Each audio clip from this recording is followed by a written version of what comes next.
جو مخلوق رات اور دن میں بستی ہے سب اسی کی ہے اور وہ سنتا ہے جانتا ہے۔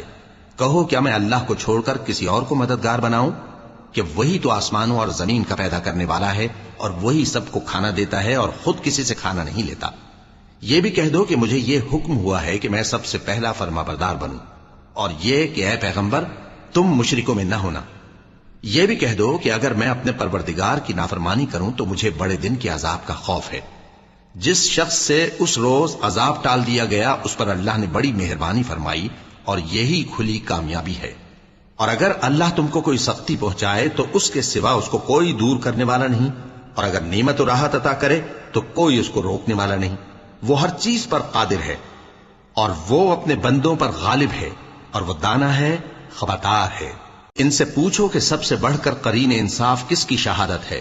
کہہ دو کہ اللہ ہی مجھ میں اور تم میں گواہ ہے، اور یہ قرآن مجھ پر اس لیے اتارا گیا ہے کہ اس کے ذریعے سے تم کو اور جس شخص تک وہ پہنچ سکے آگاہ کر دوں۔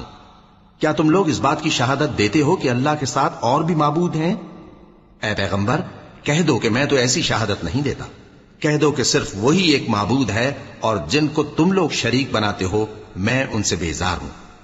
جن لوگوں کو ہم نے کتاب دی ہے وہ ان کو یعنی ہمارے پیغمبر کو اس طرح پہچانتے ہیں جس طرح اپنے بیٹوں کو پہچانا کرتے ہیں۔